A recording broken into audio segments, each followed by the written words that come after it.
Les histoires du crime. Matteo Ferrux.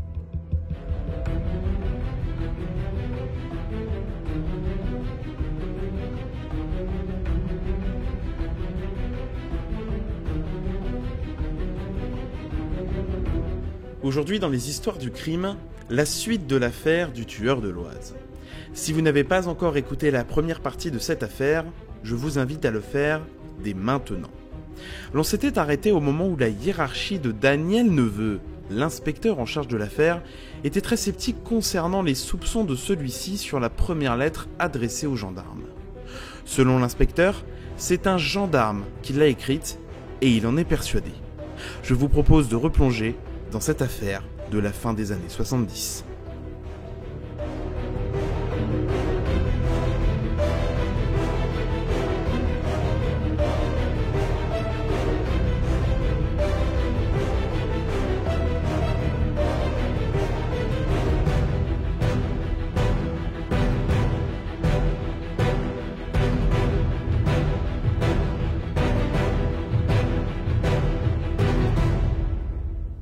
Nous sommes le 16 novembre 1978, à Fitjam, toujours dans l'Oise. Les choses s'accélèrent. Une cycliste circulait dans la commune, quand tout d'un coup, une Peugeot 504 la renverse volontairement. Heureusement, elle est vivante et n'est que très légèrement blessée. Après 2 jours de recherche, on retrouve la Peugeot 504. Et c'est un certain Lamar et son collègue, le gendarme Carpentier, qui s'y collent. Quand Carpentier ouvre la portière de la voiture, le scénario qui s'était produit à Creil se reproduit. Elle explose et prend feu. Heureusement, cette fois-ci, le gardien de la paix est légèrement blessé.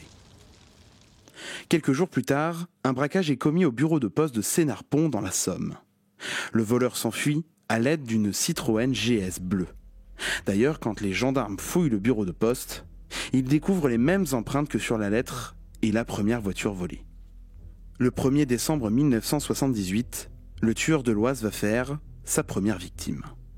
Yolande, 19 ans, est retrouvée grièvement blessée par balle, non loin de l'hippodrome de Chantilly.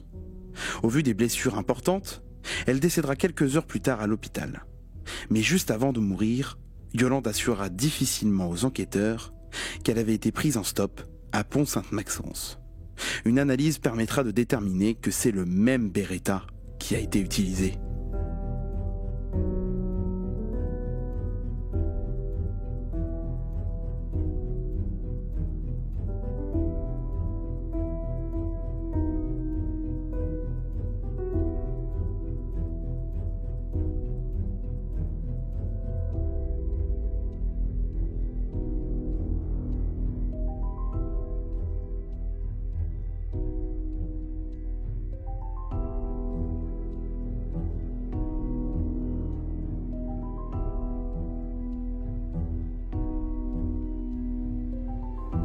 Deux jours plus tard, le 3 décembre 1978, Lamar et ses collègues retrouvent la Citroën GS dans laquelle Yolande est montée pour faire de l'autostop. Encore une fois, le véhicule est piégé, mais cette fois les gendarmes prennent des précautions et appellent les démineurs. La voiture est donc déminée et peut être ouverte sans danger. Le mois de décembre 1978 sera décidément meurtrier.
Nous sommes cette fois-ci à la sortie de Compiègne et une jeune lycéenne est prise en autostop dans une 504 verte.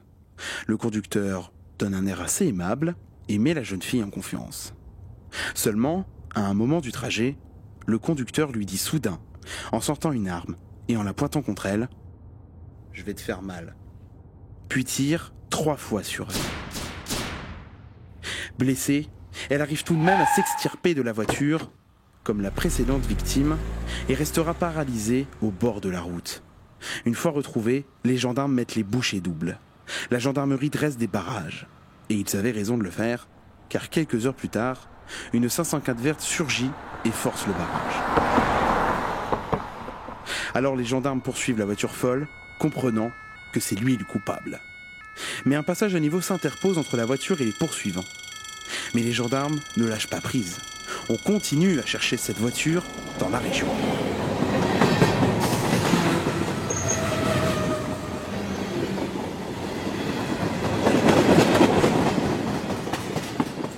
Un hélicoptère et les chiens sont déployés. Il n'a pas pu aller bien loin cette fois-ci. On va la voir.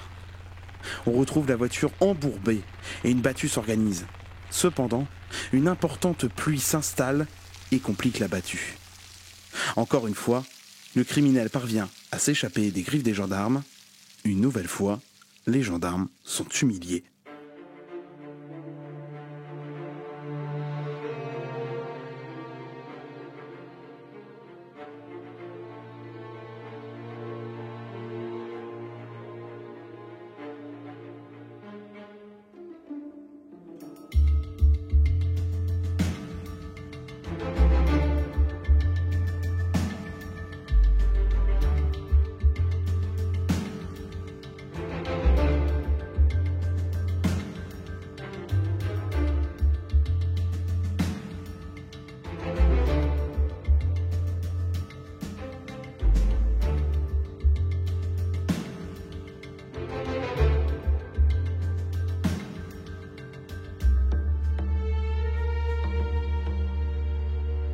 Quelques jours après cet incident, une nouvelle lettre vengeresse est envoyée aux gendarmes. Elle dit « Méfiez-vous de l'animal traqué et blessé.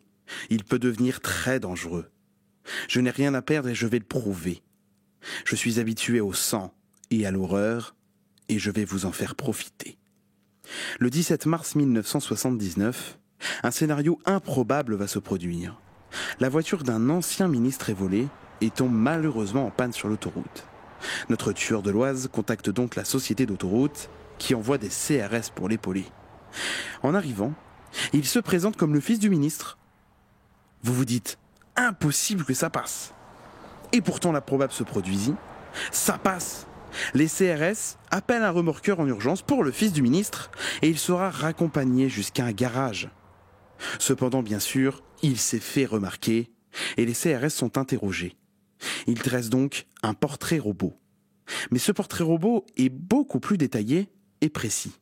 Et pour cause, ils sont restés avec lui longtemps.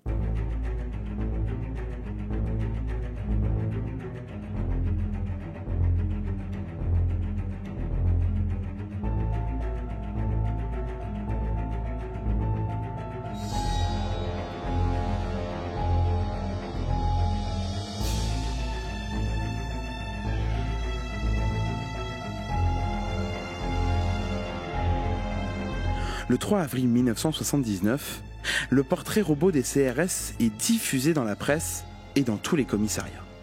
Un gendarme, Claude Morel, lui trouve une drôle de ressemblance avec son collègue Alain Lamarre. Alors secrètement, il compare les lettres anonymes reçues avec les procès-verbaux établis par Lamarre, et là son sang ne fait qu'un tour. L'écriture est la même.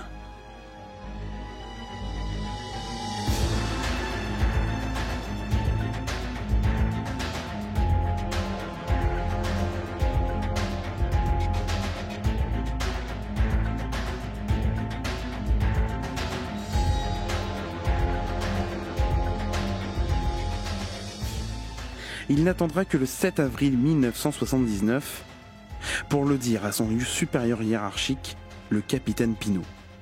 En panique, des vérifications sont faites et Pinault se rend compte lui aussi de quelque chose de troublant. Sur l'emploi du temps de Lamar, on constate qu'il est absent à chaque fois que le tueur s'est manifesté. Et un autre collègue vient en rajouter une couche. Il précise que c'est Lamar qui retrouvait toujours les voitures volées.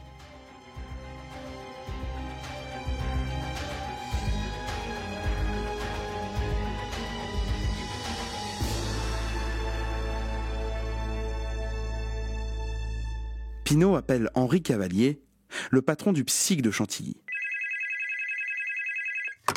Quoi ? C'est impossible ! Lamar, c'est mon meilleur, le plus impliqué dans l'affaire du tueur de l'Oise. Eh oui, si vous n'aviez pas compris, c'est le gendarme Lamar qui enquêtait sur ses propres crimes. Mais alors, il est où Lamar actuellement ? Il est parti en patrouille avec des collègues. Mais surtout, il est muni ce soir-là d'un fusil mitrailleur et ses collègues se demandent quel usage il va en faire. Et surtout, Lamar a été alerté. Alors pour éviter de créer un drame, on décide de ruser. On réunit toutes les patrouilles au commissariat pour un camp de gitans qu'on souhaiterait soi-disant évacuer. Évidemment, c'est une fausse opération. Tout le monde se demande ce qui se passe et en arrivant, son supérieur hiérarchique, Henri Cavalier, dit à Lamar : « Alors Lamar, on part à la guerre ?» On précise dans la foulée à Lamar qu'il n'a pas besoin de ses armes et qu'on l'attend en urgence en haut. Il y dépose. Immédiatement, il se fait ceinturer et on l'empêche de sortir la dernière arme qu'il possédait sur lui, un revolver. Immédiatement placé en garde à vue, il nie les faits. Alors on décide d'attendre le lendemain matin pour la perquisition de son domicile en sa présence. Et alors, à son domicile, on découvre des cartes détaillées de la région avec des indications au crayon en rapport avec la série de crimes. Et en voyant cela, Lamar change de visage et crache. Il dira : « Vous avez bien fait de me menotter, sinon je vous aurais tous butés. »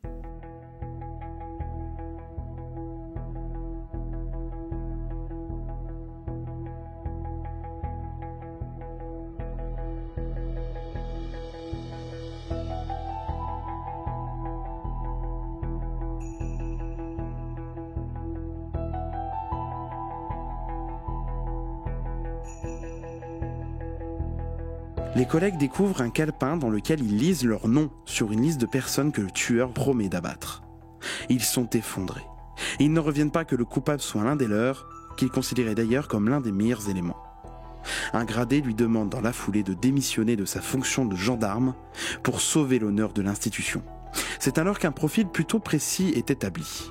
Lamar éprouve des difficultés dans ses relations, notamment avec les femmes, ainsi que des penchants homosexuels refoulés. Il s'adonne à la consommation excessive d'alcool, il se sent supérieur au commun et collectionne les armes. Bref, c'est un fou.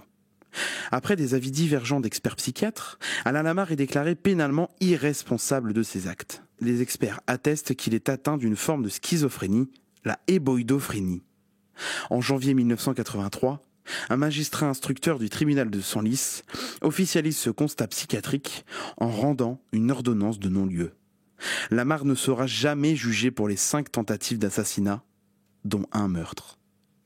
Néanmoins, le 18 novembre 1988, le Conseil d'État confirme une décision du tribunal administratif d'Amiens condamnant l'État français à verser des dommages et intérêts aux parents de Yolande, la jeune fille assassinée à Chantilly.